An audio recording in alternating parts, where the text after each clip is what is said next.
So clearly there might be circumstances. This is not unique to CCDO. CPCS already run it. You know, there's a 2-year non-renewable card, but you know we all understand that the circumstances sometimes that come up. I don't know. You might have had an instance where a guy has been off long-term sick with an illness or an accident, and that's through the appeals process. So it'll be a case-by-case basis. You know, it's not going to exclude anyone. Okay. Thank you. I think the general point is that we're not going to make the red card renewable per se. If somebody really thinks they're going to struggle with that, they'd have to go down to the green card, which I don't really think is something we want to be advertising.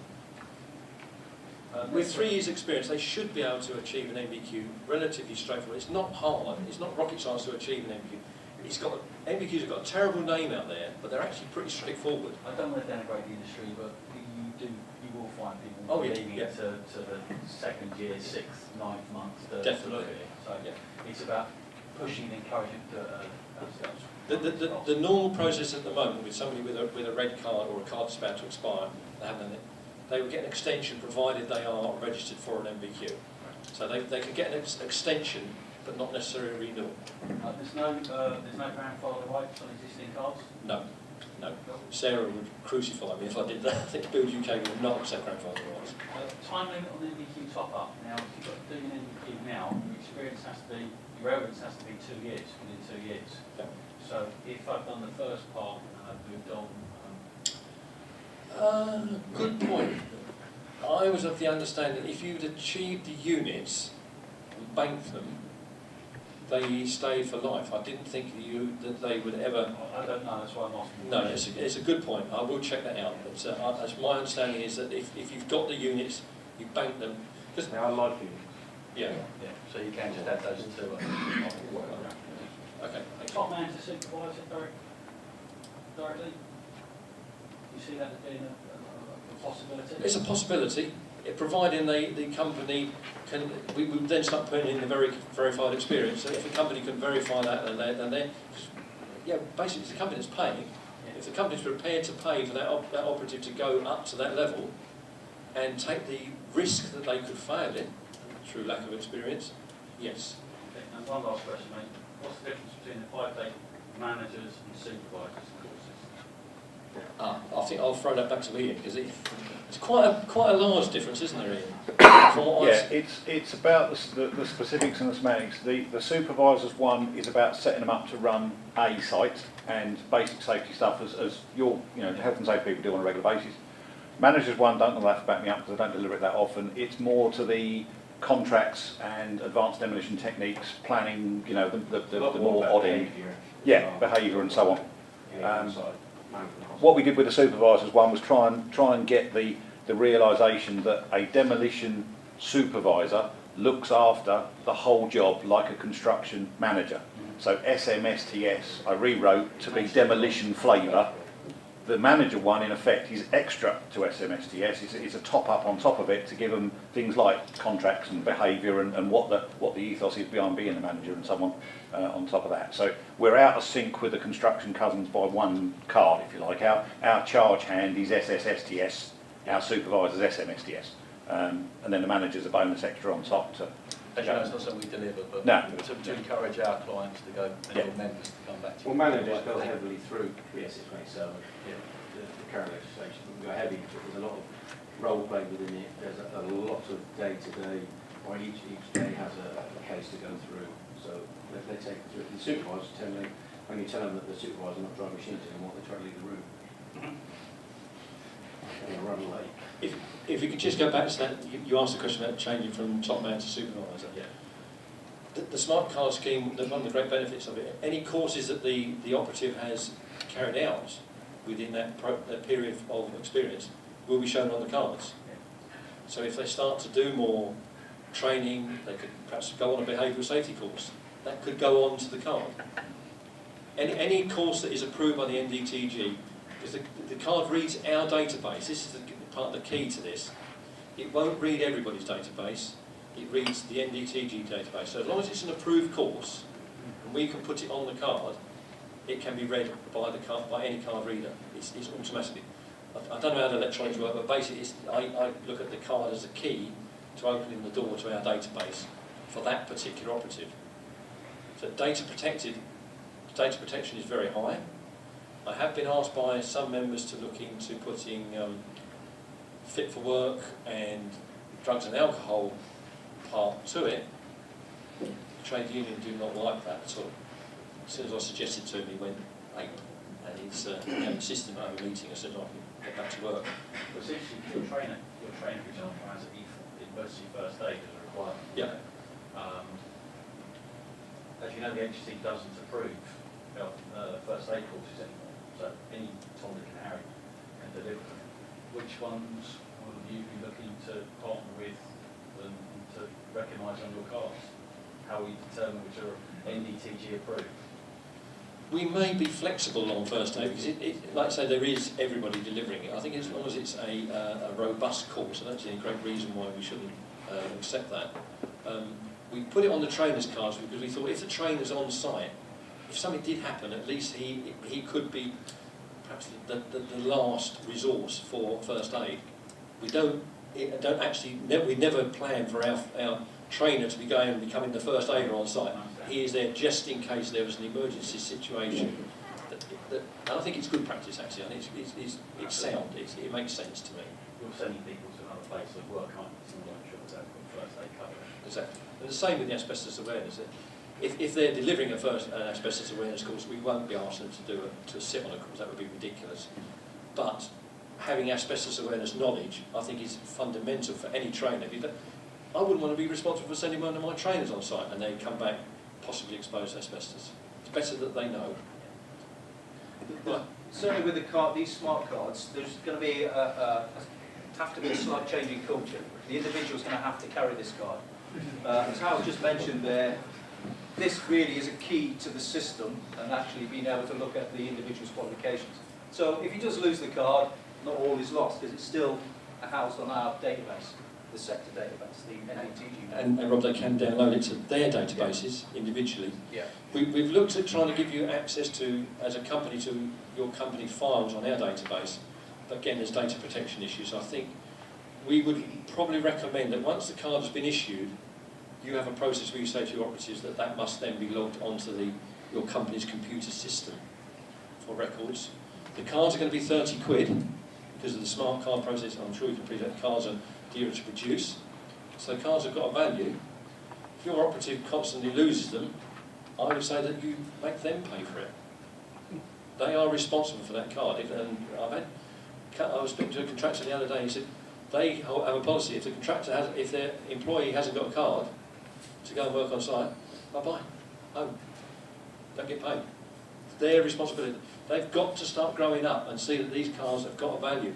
They've got a necessity. They must carry them. There's no reason why they can't. Yeah. And to be really honest, you could download that information. If you put that on an Android smartphone, the information stays there. So some sites might allow you to get away with it. I know we're always going to have the situation where somebody says, oh shit, I've left my wallet behind or something. That's for you as contractors to manage. But some of the main contractors, I've been on sites where you've got to go for a turnstile. If you haven't got a card to get through the turnstile, you don't get on that site.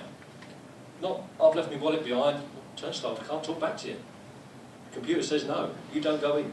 So, and that's an important aspect of this, to increase and get the behaviours of checking cards at the point of access to site. And I'll show you what Howard's just been talking about on the Android sort of tablet there. You can have those as a list. I'll just show you now. Do the yellow one first. Yeah. We want to do the yellow one first? Yeah. You'll find this experience. This is enlightening, I'm sure.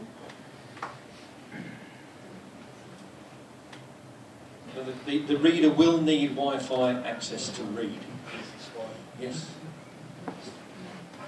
But it shows you immediately. This is one of my old cards. I don't carry it. I don't use it anymore. But it's good for demonstration purposes. It clearly shows that it's run out. So there can be no argument when somebody rocks up on site, shows that to the gate. Can't come in. Your card's expired. And you as the card checker, you as the card checker, it's not your fault that it's expired. So it takes away that confrontation. It's there for everyone to see. And again, it's about the culture of getting the owner of the card, the individual that is on the card, to take ownership of it and make sure that it's valid, it's up to date, and everything is there that you should have to have a valid card to access site safely. I've spoken to a couple of contractors recently, and they're looking at this as signing in, signing out. Yep. And wages. I think that's a brilliant idea. And there is, I think that's one of the facilities. I think if you go to the next one there, Rob, show them the other. Howard, there is already an app that is Yeah. a log. So I thought along with that was the third app. I couldn't think what it was. if you go onto the Play Store on Android, there are 3 CSCS Go Smart apps. There's the one that we're looking at on the screen there. Yeah. There's the one that logs their training for the extra training bits and pieces, and then there's a time in, time out log sheet system as well. So once you've got all 3 of those going, you can keep track of everybody that's around where you need to go. But the additional apps only work on a smart device at the moment. We haven't been able to download them onto the PC. We don't know why.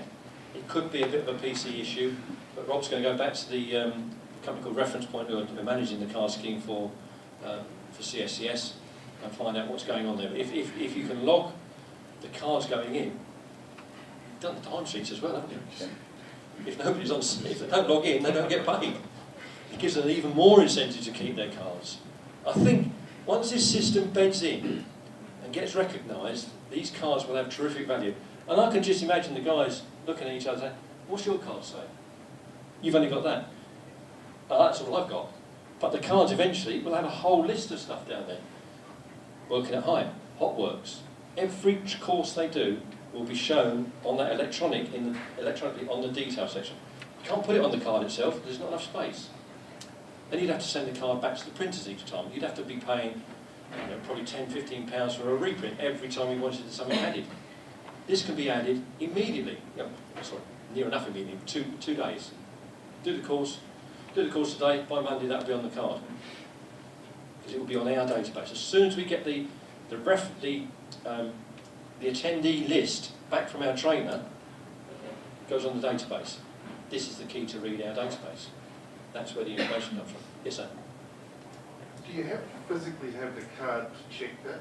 So you can't, like the CSCS cards, we can use the Phoenix and just using the number, we can access everything. You have to have the card. We will have the data in the office.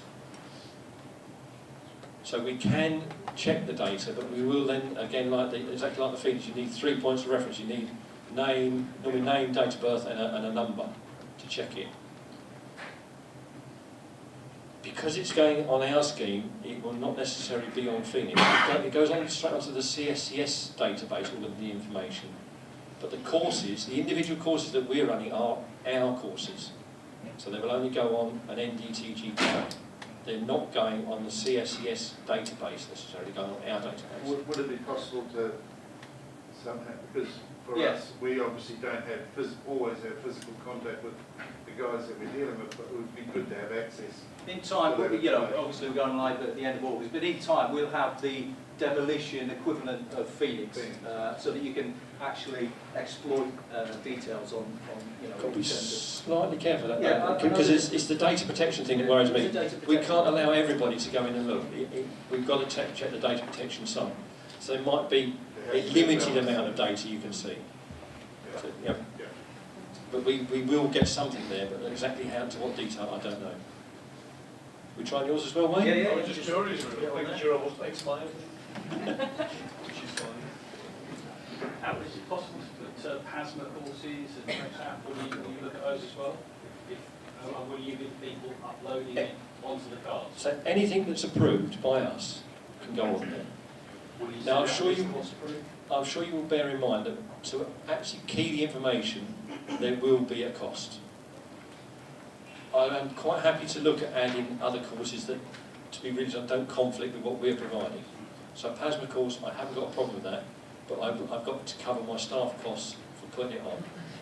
Exactly what that would cost, I don't know, but it would be a good service. It's a good service to the industry, and I'm all for that. As you all know, to me, this is about making sure that the boys have got the proper recognition they deserve.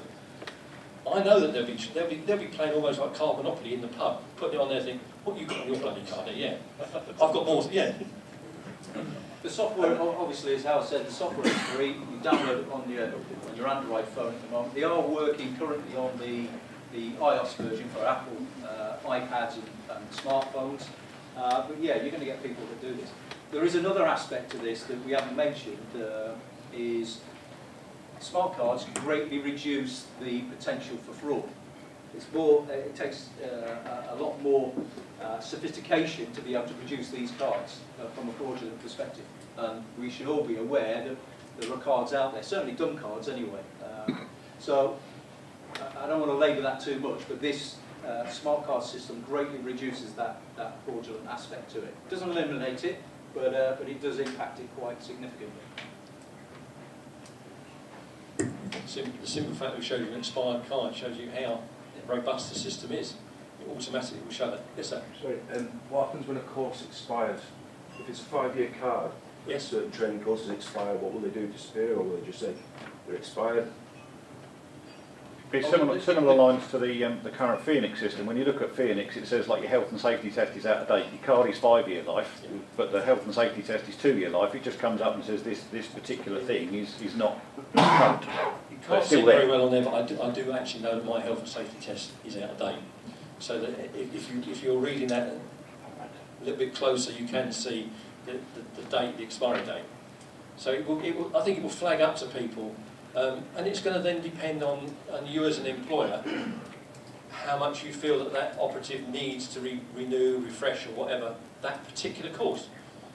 He or she might do a course that's a 5-year life, might not need it in their next role. They may have moved on to become supervisor or charge hand, and that perhaps the burning course, the whole works might never be appropriate anymore. So it will have a life.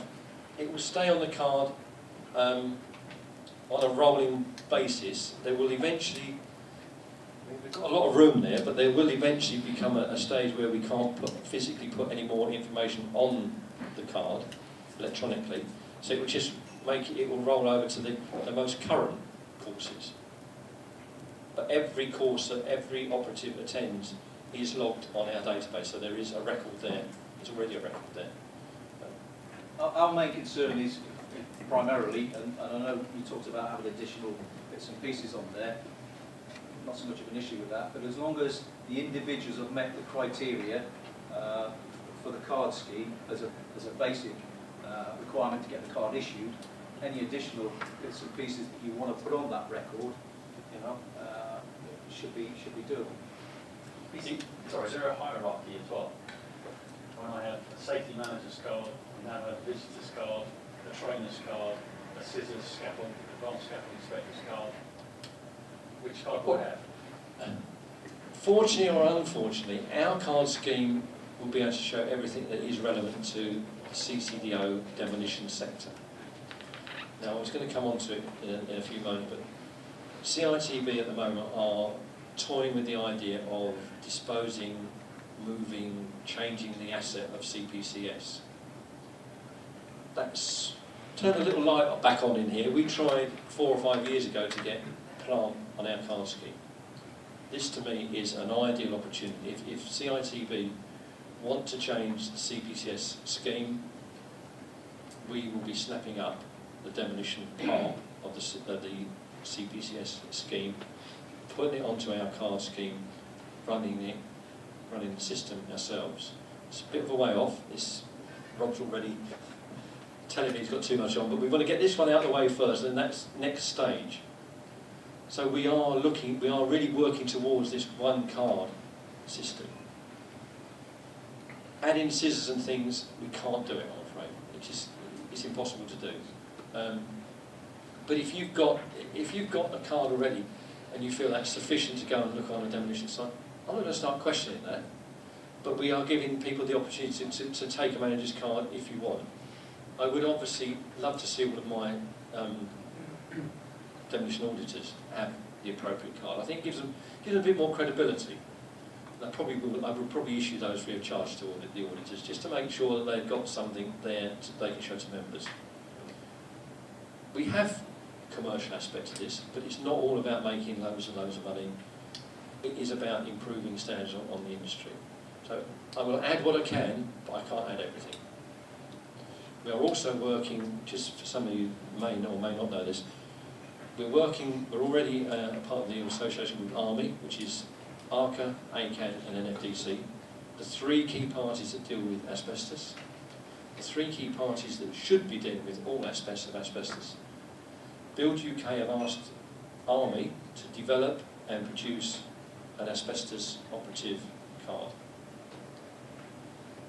That will be a separate card, but we can include that data on there. So if I, for instance, had an ARMI qualification, we might be able to put another subheading on here. Not quite sure how that will work electronically, but that's something a little bit way in the future, but it can certainly show that I'm qualified or I hold an ARMI card, because we can just add that as a field in the database.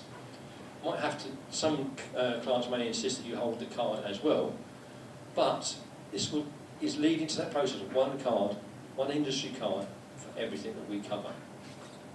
Asbestos, plant operating, demolition works, hazmat, like I say. Anything that is pertinent to our industry can be shown on that card. Yes, sir. Howard, we spend a lot of money doing temporary works and temporary supervisors courses from Yes. construction health and safety.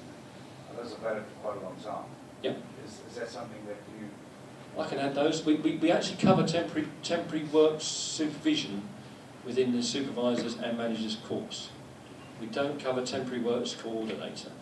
We have tried delivering that, and we haven't had a lot of uptake. But again, there's no reason why anything can't be added, as long as it's. I wouldn't start putting flower arranging on there, for instance. But anything that's pertinent to our industry, just pick up the phone, send us an email. We will consider it. We haven't actually considered, because we don't really know at the moment how much it's going to cost us to key in each part of the information. But obviously, somebody's got to have the card in the first place. If they've got the card, we will look at some way of facilitating it and adding the information. Okay. We're way ahead of schedule. I was expecting a lot more questions tonight. Thanks a lot. So, is the ARMI card, is that going to be a smart card as well? Yes, yeah. All cards basically from now on will be smart. We struggled to get them to actually agree to us going smart, and the CITB did try and charge me an awful lot. They're talking about the cards alone costing 35 quid without any information. We're going to be able to deliver these for 30 and take over the administration and almost become the call centre. So if you're calling about a demolition query, you'll be coming through to the NDTG in future rather than CITB. Howard, on the ARMI cards, it hasn't had a very good take-up, does it? They're not issued yet. They're not. Well, no, the actual ARMI itself, not good take-up. What time frame are you looking at? Because it's not really working at the moment. No, it's moving on. They've been working with Sarah at Build UK quite intently. I've took a little bit of a back step on that and shown from NDTG Scotland and Jim. Got oodles of asbestos experience that I've let them take the lead on that. It's coming on pretty well so far, isn't it, Sarah? They make good progress. Sorry, yeah, what we're trying to do at the moment is we're looking at the MVQ that underpins licensed and non-licensed asbestos work. So we're going to get that as a foundation for the cards, because as Howard says, all cards now need to have an MVQ. We're also looking at developing a touchscreen test for asbestos. So rather than doing a generic test, they will then do the relevant touchscreen test for asbestos, so licensed, non-licensed, etc. There'll be a specialist section in Exactly. So at the moment there is generic asbestos questions within the generic health and safety touchscreen test, but we want to recognise that this is quite an important sector. So I have to say, I never thought we'd get as far as we have got. We've now revised the current MVQ level 2 in non-licensed, so that's now been consulted, that's going into being revised, so that's all now up to date and nice and tidy. The touchscreen test, we've got the bank of questions together, they're just being consulted around industry as well. So it looks like we could have that by hopefully the end of this year, certainly beginning of next year, because it's just a big missing gap at the moment that it's not recognised. As far as the demolition side, as you say, we're recognising that many of you do have, asbestos needs. and we're going to try and make that, the idea isn't to add added complications, it's about trying to make it as simple as possible, and that's why Howard's been working with us, with ARCA, ACAD, TICA and all of those guys, to make sure that this system works. So it's about quickly and easily getting these things in place so that then we can recognise the asbestos sector and the importance of it and making sure people have got the right thing. In addition to that, we've also, I don't know how many of you used the blue CIP book, construction, health and safety book. That's actually now Army write the section on asbestos, because it was so out of date. I have to say it was given to me 2 years ago when I first joined Build UK, and they said, can you have a look at it and rewrite it? And I'm going, I've got no idea.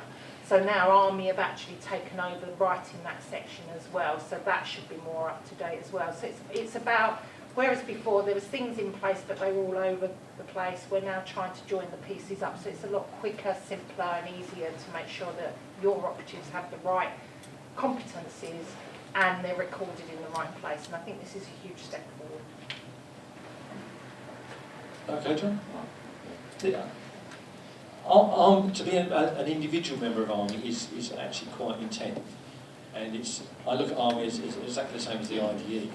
It's the institute level, but the cards are going to be at operative level. So it's the tri-party involvement in Army will be the ones that are setting the standards for the cards that will be produced.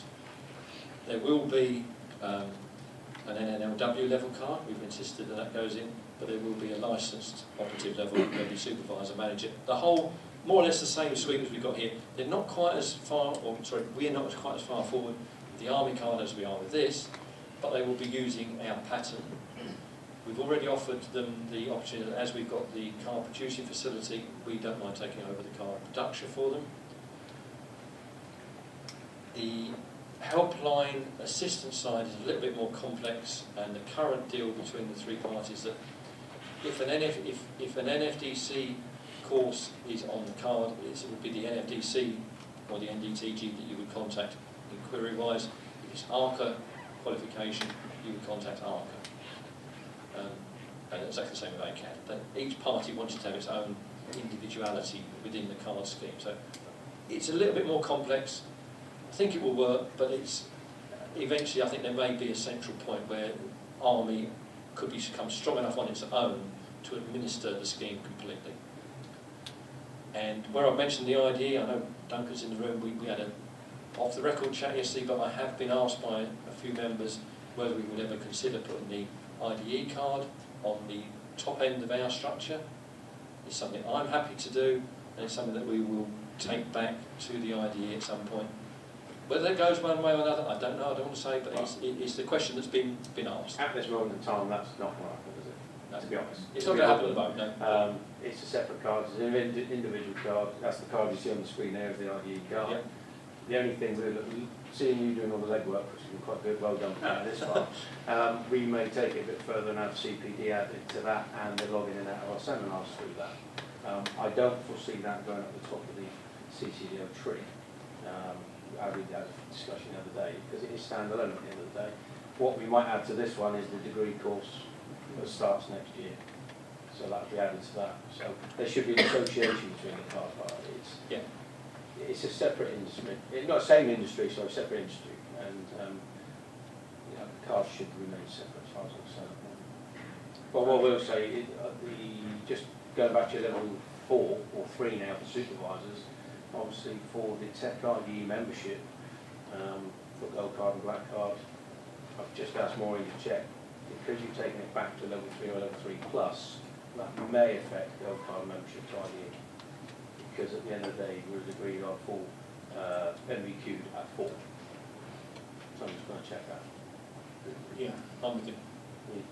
Howard, just one thing. On all your renewals, from your red cards to the card that will be issued, every one of them has got, current approved asbestos awareness. Now, all my men are either Cat B or Cat C. So surely the accreditation that they've gained through ARCA as a Cat B operative or a Cat C operative surpasses the awareness stage. Will the NDTG accept the fact that you've got a current certificate in non-licensed or licensed asbestos removal as opposed to asbestos awareness. The way I look at that is, the ladder's up against the wall and the awareness is at the bottom, the B's in the middle and the C's at the top. Yeah, it's going to depend who's delivered it, whether it's an online course, we won't accept online. No, like I said, they're all ARCA trained. At the moment, when you do card renewals, as long as it's one of the approved boards, so NDTG, UCARTA, ARCA and ACAD, awareness is the minimum we require. Yep. Anything up and above that, great. So for the renewal, David, Yeah. you'll accept the current Cat B or As Cat long as C. it's by one of the boards, we do that at the moment already. But Yeah. most Cat B courses include an element of asbestos awareness in them anyway, so Yeah, of course they do, yeah. we don't see a great issue of that. So really, where it says asbestos awareness, take that as the minimum. Yes. Regarding MVQs, there's going to be a lot of MVQs to do. How many MVQs and assessors do you see a problem with being able to limit the amount of MVQs that you have? We don't have enough, I accept that. We are currently working, we've got 2 more on the books for approval now. We are also speaking to different awarding bodies, because we may have to take back the delivery of MVQs by the NDTG. We used to deliver them, we're currently now with NSAC. We are meeting NSAC's limit, so we are already in negotiations with other awarding bodies to take on and deliver the qualification for us. We haven't actually got an awarding body that is prepared to do it. It's C-Skills, you said? C-Skills could, who we used to use, could disappear. CRTV again, in all this restructuring, are looking at stepping away from awarding bodies, so we may well lose that option. Can I just say that they have given us assurance that NSAC will gain more resources rather than less, so that recognising that across the industry there is this assessor and demand issue, that they have assured us in a meeting recently that NSAC will end up with more resources. It's just what resources they need, they're trying to work out now. So I think in the end you will have that, you know, we've been assured that there'll be no downgrading of the delivery of NSAC, it will only improve. Thanks, Dan. Good. We didn't know that bit, so that's a little bit of news. So we are actively looking for assessors. If anybody in the room wants to become an NVQ assessor, there's plenty of opportunity. Yes, sir. Volunteer. Oh, sorry, was that you? No, you put it under volunteer. I've reached out a couple of guys who have just been issued their sort of the old style red opposite card. Yes. 5-year card. How do they fit into the whole MVQ thing now? Have they in essence got 5 years to their MVQ? Yeah, obviously we're in a transition. Yeah. So anybody who's got an existing card keeps that card. But when they come to renew it, if they want to keep the card, it will have to have an MVQ. The current red card holders is the biggest change. The current red system does not need an MVQ. So for example, I've got a handful of guys who are going to be expiring towards the end of this year who will need to go onto the new red card and on the MVQ route. The guys that have just been issued the red card, which expire in 2021, have in essence got 5 years to complete the MVQ. That's fine. So they've got 5 years to renew. We do understand, and this was brought up to my attention this morning. It is going to be a transition process. We fully understand that. Unfortunately in the industry, a lot of people that held the old blue top man card without the VQ, as soon as we mentioned an MVQ, we're downgrade. They went to the DRO card, which didn't, up until now, require an MVQ. But for us to maintain compliance and actually deliver these cards through CSCS, we had to reassure CSCS that we would have a system in place by 2020 to ensure that all cards have an MVQ. The slight grey area, I'm only going to say it might affect anybody with an old grandfather rights card that didn't have an MVQ, that could be a real issue in the future. So there are still a few operatives out there that through grandfather rights achieved a gold card but have never taken an MVQ. That's a very, very grey area, and we haven't had absolute clarification on that. I would assume to keep that at renewal stage, they will have to complete an MVQ. But we are going to check that. on the list. You The just list is, highlight the list there. is almost as long as the qualifications. There are a number of challenges that we've got, and that's certainly one that we need to. There is a bit of work going on that's been done at the moment by CITB, where they've got Pite calling the industry. I've had a couple of hour-long phone calls around assessors and have we got enough to meet the demands. So there is some work, as Sarah's mentioned there, that they're doing to try and assess what we need and what we need short, medium and long term. And clearly, all of those three, we need as many assessors as we can right across the board to be able to meet the demands of the demolition sector. So there is stuff going on in the background, but yeah, you're quite right. We've got a number of challenges. This is just one of those stages, the first stage for you guys, seeing and hearing it for the first time, but there's stuff been going on in the background to try and get us to here firstly, and then, as Howard said, it is a transition period, and we obviously rely on you guys to help us to bed this in and progress forward. So there are going to be teething problems, and I'll hold my hand up and say yes, and I'll apologise up front. There are going to be issues that we need to resolve, but the bonuses or the benefits to the sector are going to be certainly in terms of turnaround and customer service. Certainly they should be a lot better. You'll be dealing with the guys that you know and speak to on probably a daily basis in the office. The turnaround times for the cars will be a lot quicker. The turnaround time and actually queries with our car producer, IBS Custom Cards, is going to be a lot more flexible. So there are some benefits to be had, and we're not at the behest of CITB making or charging us exorbitant fees for minor changes. So there are a number of challenges. We've just talked about one, but I'm sure we're in a good place now to be certainly well ahead of the game by 2020, where we have to comply with the CLC criteria for all card schemes. And we've not mentioned it this morning, but we have been audited as a scheme, and we've had follow-up meetings which I've attended with the auditors. And they're more than happy with where we're going, certainly with this, to comply with the Construction Leadership Council's criteria for all card schemes. So there is always going to be a little bit of pain and grief with all changes, and this is a change that perhaps some people might not like, but we try to keep it as simple as we possibly can and use a model that is scalable, so it's progressive. But if you've got any ideas that potentially might help us, then please, that's part of why we're here today, to hear your views and concerns. The grandfather rights issue, we are aware it's going to be a problem, but it's not just us. CPCS have got a problem. There's a lot of CPCS cars we've delivered on grandfather rights. How they're going to make the compliance, I don't know. But if we want a card with the CSCS logo, we've got no choice. We have got to comply with their standards. So that one, I'm going to have to park it. I can't give you a categorical answer on it. We obviously can try and keep them, but I've got a feeling that they will start insisting that there's an NBQ qualification to complete it. The wording on the actual paragraph for this one is that it's a little bit ambiguous, and I can't remember off the top of my head, it's something like you have to have a plan in place by 2020 to ensure that there's NBQs level 2 or above. So it's a difficult one. I say we're not the only industry there. Lay it back there first. What's the latest date that grandfather rights would peter out? There's no grandfather rights now. You can't get any. No.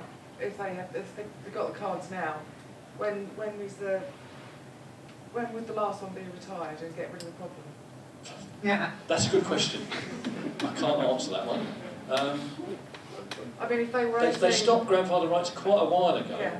We certainly stopped it a long while ago, so I don't think we're going to have too much of an issue in our industry. Like I say, people will be retiring or saying, I've had enough of demolition, thank you very much. But there's bound to be a few. There are bound to be a few that will continue through. Yes, sir. The thing is, Howard, it's only the same grumblers we get the guys now where they've got grandfather rights for the A50, A59 tracked excavator. Then they want to come over to the demolition and get the demolition card. They get on with it and do it. It's not a vast change for them to do an MBQ. They've never done it before. They don't like the idea, but once the process is commenced with them, it's easy enough to do. So I'd like to think perhaps next year when we've got the MBQ, our new MBQ system flowing, everybody's saying, oh yeah, we like the MBQs, we actually want to do one, but I think that's probably a bit a bit pie in the sky, I think. All the years I've been delivering BQs through the Fed, nobody has ever actually said, we want to do an NVQ. It's well, I've got to do an NVQ to keep my card. Industry does not, our industry does not accept NVQs as proof of competency, but CLC, the main contractors, CSCS, all look at the NVQ as proof of qualification and competence and training. They're going to have HSE inspectors say the NVQ process is training. It's not. Training is about competency. You can't be competent and being trained at the same time. It just doesn't go together. I think this is a debate you're going to have for decades. It probably is. At the end of the day, I'll be we've long been doing time. it since 2000 when the CPCS came in on board anyway. I think it's one of those things, until everyone retires and leaves the industry, the old boys, you're not going to have it. And I don't think you need to worry about it. I think if you're going to keep up with the lads you've got coming in and progressing through with the old boys at the top of the chain, which we're gaining that information from and their life experience, they'll just gradually disappear. And I don't think you're going to need to worry about them other MBQs. They're already covered. Howard, question. For principal contractors on site, when demolition operatives arrive, how do they interpret what the skills they got in relation to the car? So, for example, if they've not got the smart readers, which a lot of them will have, but some of them won't, and somebody turns up with a blue car, MBQ level 2, for example, you said that you can telephone in and you can get information. Is there a link on the website that actually explains the person's skill, knowledge, training and experience, for example, for that level, and then relates it to typical activities that people can relate to? It might be in this booklet. There's limited information in the booklet. There will be more information on the website. Okay. Don't think we'd be going quite as deep as what you're suggesting. It's there. quite useful though, isn't it? It's useful, but it's very onerous, because if you say somebody is qualified to do X, Y and Z, and they haven't quite qualified for that X, Y and Z, bear in mind this is a training course and a test. Yep. The end test pass rate will probably be 75%. Right. 75 or 80%, yeah. We currently work on 80%. It's just interesting. The 20% that they miss could be that key point that they're being then expected to be carrying out by the client.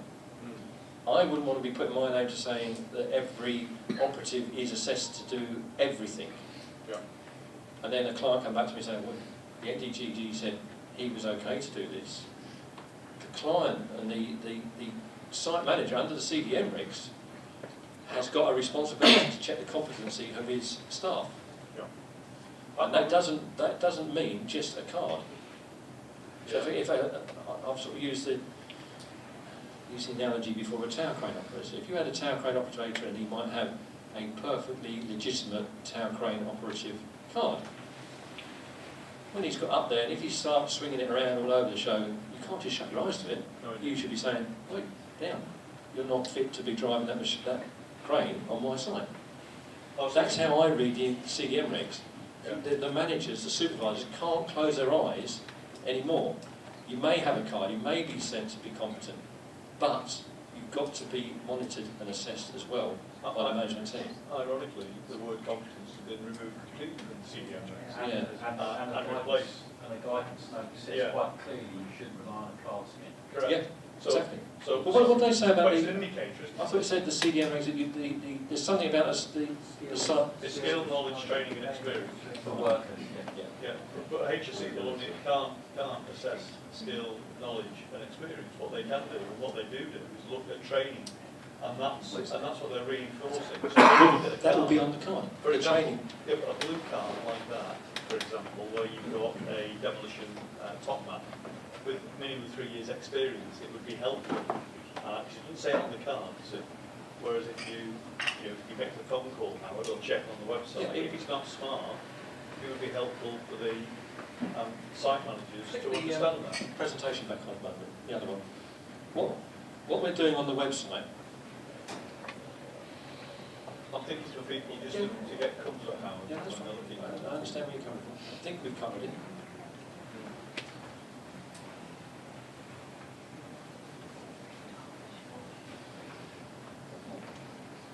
So this 2020, this this date, Howard, is the date where basically if you've not got a plan in place, you can't use the CSCS. Exactly, yeah. So you're ahead of the game, aren't you? Any new schemes coming on have to have it in place now. Right, okay. Right. So, we call these lollipops. The website will follow exactly the same style. But underneath the lollipop, Right. So there will be a banner. So you'll click that on the website. That will drop down. Well, let's go to number 2. Number 2 will drop down, and it will tell you exactly what that test is. We will even give you some useful numbers to contact. So the card can say, we probably put under there, the lollipop, what that card covers in more detail. We obviously can't put it in because it can become quite complex. And that's on the website, for example. It's not on there yet. It will be on the website. It's still currently under development, but it will be in the same form. We're going to try and keep the same format throughout. We want to try and get familiarity in the industry. We've struggled for so many years that people say, what's this, what's that, and it's all different. And always get that comment coming back, well, why has it got a blue card when it's not an MVQ, when it is an MVQ? Blue's also an MVQ. Keep it stupid simple. Let's keep it so that anybody can go on there and see what's going on. And you said red trained and colour is qualified. Exactly. So, trained, and we can put that. We can put the detail on the site. The site wording will be slightly different to what's on the presentation. This is just for presentation, I think. But so the web-based version, so we'll have these bulk banners or it'll come down like a roller blind. It will drop down automatically, and it will have as much detail as we feel is necessary. And it will be a learning curve. If you come back to me in 6 months' time and say, "Oh, that would not be useful if it said that, this, that, and the other," we can add that. It will not be a tablet of stone website. It will be a progressive website that we can enhance and make user-friendly. I hope it will be user-friendly in the start. I'm thinking, Howard, that not just for somebody who's got a card that's presented to them to decide whether it's forged or not, and it's genuine, I say it's genuine, they can then see what that means. Yes. But also if somebody turns up without a card, somebody can look at that and say, well, actually, this is the kind of card I'd expect you to have for doing soft strip, for example. And that's where this could be a useful tool to actually feed back to the principal contractors who are there, not closely supervising work, but having to manage the arrangements. And knowing that and having that is... It should hopefully give the main contractor or the main contractor site manager the comfort that he has checked, he's completed his duty under CDM regulations by checking the card, checking the website to see what that operative, what level of work that operative can do. Yeah, and it's extremely helpful. Good point. I think it's a great idea and it'll work, depending on who the main contractor you're with. I'm not speaking out of school, they're idiots. And they'll look at the system, you should have this card, and they don't look at our cards at all, they think they don't understand as an industry. You put what you want on there, and let's just teach them what we should do, not let them dictate to us. I think I agree with that totally. I'm a little bit loath to put, as I said, did say to Wayne, I don't want to put too much on there and give them a tool to come back at us as an industry. Well, it didn't say you could sweep up with a 6-inch broom and you use a 9-inch broom. We can't be that specific. We've got to keep our industry fairly flexible, but we've also got to be to make sure that the client and the contractor that is using them, and is going to that degree to check, to bother to check, has got some reassurance that the operative level that he's got there is fit for purpose for him. Listen, Howard, if he's connected up a set of bottles and you're going to do some cutting, it's useful to know if he's had that training, isn't it? And that exactly will be on the card, but that wouldn't necessarily be a top man's duty. We would expect that to be an additional course of the hot works course. Yeah. But that could be on that. We will only cover. Yeah, you can only cover. The old card scheme used to try and cover everything, and it was just ridiculous. It was like covering chainsaws. I don't want to put chainsaws on there anymore. No. How can you say, well, I've asked a guy 3 questions about a chainsaw and he's competent to use it? No, sorry, I can't put my name to that. That's the usual. So we have made a lot. We've gone a long way. We are getting that way. We think we're about. Howard, just to Sarah, make... Sarah, I was just going to say, just to make a point on that of making the broad spectrum of training, if you compare that to, say, CPCS and the height cards you've got, you could have D90D, which is 15 to 30 metres. So technically, a guy could have done his test on a 17-metre reach machine, done his MBQ on that, and now all of a sudden he jumps into a 30-metre reach machine, which is almost twice the height. So you kind of got to have some point. You can't break it down to, oh, we can only drive up to a 19.5 metre reach machine. You'd have to have a broad spectrum of something. You're never going to be able to break it down completely individually like that. No, I think the CPCS high reach cards are great. Yeah. It shows it is all heights. Yeah. You know, 13. Some of you may remember the old cars used to say hydraulic and non-hydraulic. Yeah. I had grandfather's right with everything on it. Breakers, a hydraulic breaker was in the non-hydraulic category. It never made any sense to me, but that was how the old system worked. So I personally changed it to the system we've got at the moment. We've got materials processing, 15 metres, 15 to 30, as you right, and then all heights. It seemed to make sense at the time. We don't get many challenges on that, and it does cover most items of plant. Sarah, you wanted to say something? Just on the main contractor bit, as you know, Build UK now represents the main contractors. We took over the old UK Contractors Group and the National Specialist Contractors Council, so we've now got Tier 1 and Tier 2. So the idea is that we now bring everyone together around the table so that they understand an issue from the small contractor, specialist contractor side and the main contractor side as well. One of the things we did do, UKCG had a wad full of different training policies that were out there, and one of my first jobs when we took them over a year ago was to work through all of those and try and bring them down and simplify them.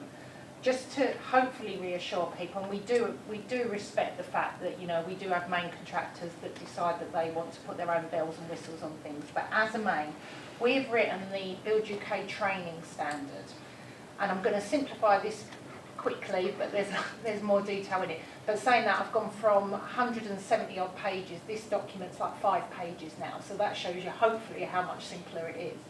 First thing is, you walk onto site, and first thing it is, it quotes the CDM regs and says, you don't rely on a card scheme solely.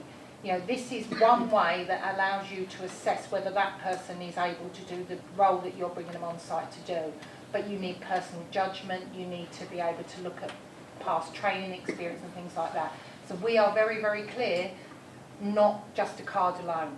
We are also very clear, a card doesn't negate the reason to have a site induction, because obviously every site is very different, you have different risks and things like that. So we are also very clear in that standard that don't think this means I've got a card, you don't need to site induction, and you do. So that's kind of the principles in.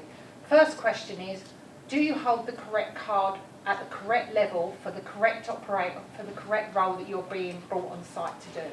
So if you are a ground worker, you have a ground worker CSCS cards, and all cards must be CSCS logoed, because that is the CLC decision. That's not a Build UK one, that's what government are saying now, that all cards must hold a CSCS logo. So the first question is, if I'm bringing you on site to do X role, do you have the correct CSCS card at the correct level to do that? If you have that, that's your first barrier over. The second one is, right, now thinking about the role I'm getting you to do on site, do you have the correct plant machinery or tools training that allows you to competently operate the plant machinery or tools that you're going to be using within that role? And then if you do, you show that training or card, most of them are still a card system, alongside your CSCS card, okay? So it's about, you know, the role that you're undertaking and then any plant machinery or tools that you're using within that role. So we want to make sure that, you know, you're a ground worker, but you're using X plant machinery, you've been trained on it. So it gets them to that logical thought pattern. Finally, and it is a legacy of the old UKCG policies, most of our main contractors like an additional health and safety requirement. So we ask for operatives, Site Safety Plus or equivalent, SSSTS or SMSTS or equivalents. So we do allow for many of the your own qualifications as equivalents, don't we, Howard? So on that as well. So that hopefully takes someone through the thought process of, do they have the right card? So, and then all cards have got to be smart cards so they can look at their training as well. Do they have the right plant machinery or tools training that I'm happy to let them go and operate a big piece of machinery or whatever size it is? And then do they have the correct health and safety? The reason we've done that is because different rules were being applied across different sites. So poor contractors were going on one site being asked to dress in blue, going to the site next door being asked to dress in pink. So we're trying to eliminate that. One of the other things that we're trying to do is to then say, right, okay, we don't need the additional health and safety, we'll do that under the health and safety touchscreen test, because if you've got this sort of setup, we can then start focusing it into the actual occupation, so making it more relevant. So the idea is eventually in long term that you wouldn't have to have the additional health and safety, you'd have either or, you can either do the touchscreen test or a health and safety qualification training course, so that's the plan. Hugely, now that we've got this standard in place, the big push now is to get people to abide it, buy it, to get people to apply it correctly. There are a lot of myths around all these different card schemes about what you should and shouldn't be able to allow a main contractor or the proprietary contractor to do. So we're now working very much on the culture around card schemes to actually say, it doesn't mean you can't do a good site induction, it doesn't mean this. It's about, again, if you're a vending machine operator, you don't need a CSCS card. You're going in to fix a vending machine, you need to be escorted and things like that. So we're trying to make it more real, and I know that's a really huge statement, but we've listened to our small contractors who have then spoken to our large contractors and said, you're making it impossible for us to operate. Can we simplify this down? And that is a huge step forward to get this standard out. So having worked with Howard on this at different stages, I think this is a really huge step forward for your sector, and we are 100% behind this and making sure that this works in the bigger scheme of card schemes. So alongside things like the training standards, I really think you are in a more positive position, and we now as Build UK have to work really hard to make sure that the main contractors sign up to it and actually apply it in the correct ways, because we can all interpret these things to what we want them to say, and what we're trying to do is make it more consistent. Sorry, I don't think you can educate your major contractors or the UK build contractors fast enough. The problem we've got is, and I believe what we're doing is great, I think you need to educate them maybe a little bit quicker, in the sense of we're still being asked to have 5-day SMSTS. Our supervisor course supersedes that no end. We still get told that they don't recognise any CCDO cards, which is ridiculous. We get things like, it doesn't say excavator on your card. No, it says demolition plant, 15 metres, but it doesn't say excavator. Well, open your eyes, have a look at the window, it's a machine. Okay, silly little comments like that. Time. Doesn't say it's over 10 tonnes, whereas a 30 metre reach machine, it's not going to be 2 tonnes. It's quite demoralising. It's quite demoralising when you've got a very, very, very well qualified workforce, and you go on a major contractor site, and all they turn around and say is, you failed builders. Okay, and this is why we've endorsed this scheme, because this allows us to get these types of specialist schemes recognised. I accept that we've got a long way to go. We can keep whinging about it, or we can make baby steps to correct it, and that's what Build UK are about, making sure that we're getting things in place in the standard and working with different card schemes. And the CLC decision is a huge step forward. I know a lot of people are going, what's going to happen with this? But that is a huge step forward to actually get consistency, because different card schemes had different requirements, and some accepted one and some accepted another. So it actually is trying to bring consistency across site, and I 100%, I've been in the industry since the age of 16, so believe me, that's a long while. And I've seen different standards. I used to send guys out on site and getting back and they go, no, they won't accept my card, and I'd be fuming. But we are trying to correct that now, and as Build UK now, we've got both people in the same room, we have got a better ability of doing that. Is there any chance we could have a memo of understanding from Build UK that you could issue to Howard and he could issue to his members, and then when we have that argument we go, well, here's a memo of understanding which shows... The standards there, you can get it on your website. Yeah, it's available freely. I'm tempted to take your website yourself and say, look, there's a standard that you sort of sign up to, why aren't you backing it? Because we're and sometimes you could have like 2 jobs with the same contractor. And one job will accept the card, it depends who you're meeting even. I am aware. I have to say, I've been with Build UK 3 years now. Probably that is a majority of my calls a day saying, blooming X, Y and Z contractor won't accept this. They're lessening the standard, and I must say this because I wrote it, but the standard has lessened those calls. But I've got a huge way to go yet, and I accept that. But we're working towards it, and I fully fully understand what you're saying, and I'm not going to provide a solution overnight, but we are getting there.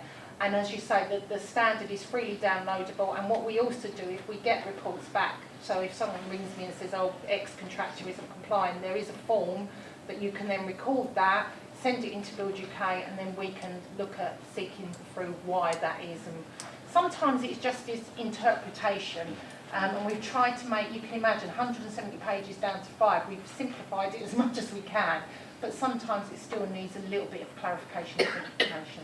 I think it needs to be said, Sarah, that whatever we can do to help spread the word, we're very happy to do. I've given presentations at several key safety management meetings. The offer's always there. If any of your contractors need some guidance, it would now either be myself or Robert that would go along. And we try and guide them through, take them through the card scheme.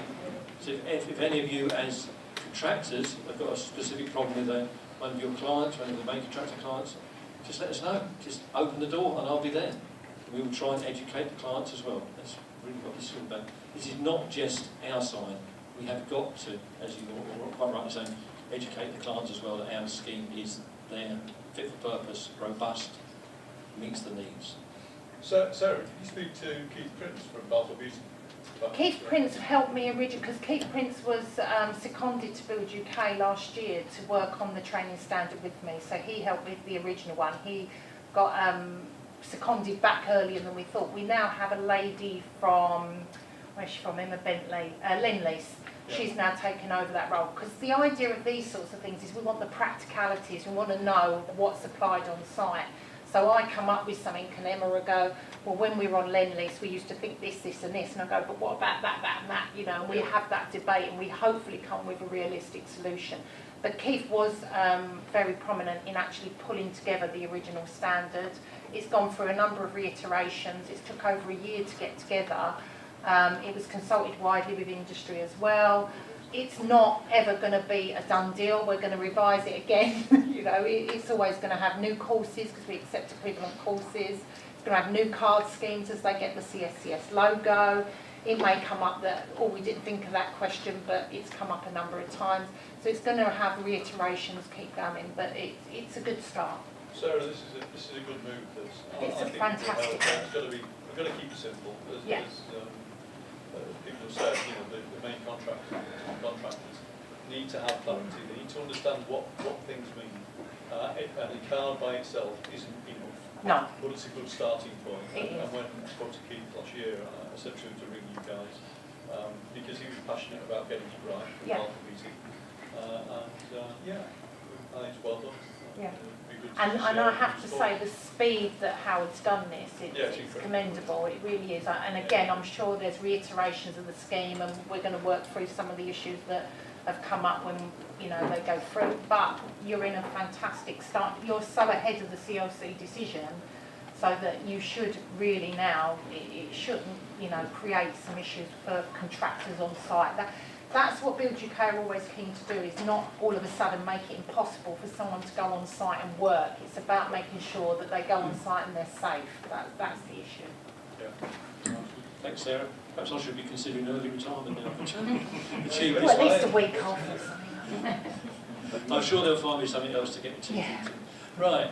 We've ordered lunch to come. We've asked lunch to come forward a little bit because we seem to be getting there. Have we got any more questions from the floor?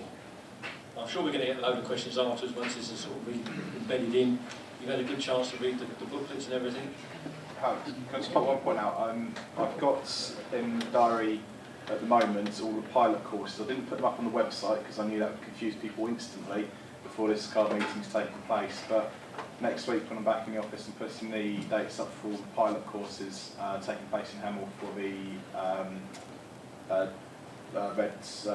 DRO card, the top man, and the charge hand as well. So keep an eye out for those in the next few days. And am I right in assuming the pilot course is going to be free of charge? If you say so. Don't tell Leslie you said that, will you? You're only on video. The initial pilot courses to get this scheme up and running, run at Hemel Hempstead will be free of charge. So, but bear in mind there's limited space of 10 people. and I do want to get some of the trainers on board. So the trainers who are going to be helping us deliver these will take priority on those courses. But we do also need a couple of candidates as well to make it look like a genuine course. So Yeah, could I just add something? stretch it to 10 or 12. A little bit to that. If you are interested in doing that, and this is going to sound really odd, can you just have a look at vetting your candidates first so that they are a true candidate for the course you're putting them on? When we did the pilot courses for the labourer green card course, I had 2 blokes that have been in the industry something like 20 years, and one lad that already held a top man card, and he's come in as a basic labourer. Great, and we all had a bloody good giggle in the day. It was a real good day. But the idea is it's for the likes of myself and Roy and Duncan, whoever else is sitting on it, for us to learn the speed of the delivery. Does the topics go in a chunk? Is it right for what's going on? And if I need to get feedback from the candidates to see how they felt with it as well, if they already know more than we're talking to them about, it's boring for them. They switch off and they don't get it. So if you are thinking of putting somebody on those ones, make sure they're an operative for the red one and the top man and so on. Make sure that they're the right guys. Okay, and it's just a downgrade that Howard was talking about before. Yeah, we won't downgrade. I don't like the word downgrade. That's one of the ideas of trying to bring this in. Anything else on the floor? Howard, just one thing with the smart card guys, will you still issue certificates, or will it just be on the smart card now? I think we'd issue certificates as well. Everybody likes a little bit of paper, don't they?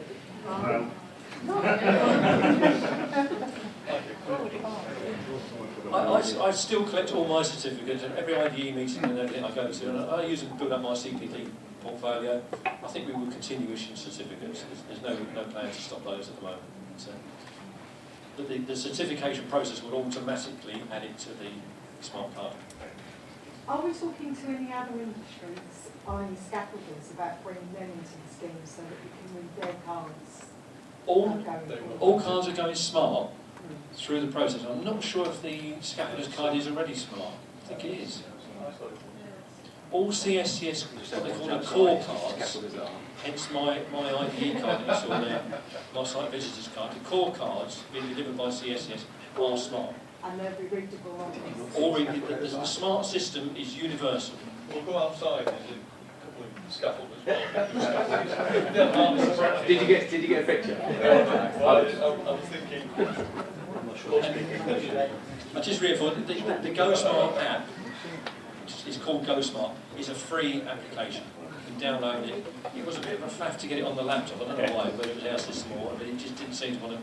We had to actually put the card reader in first to make it.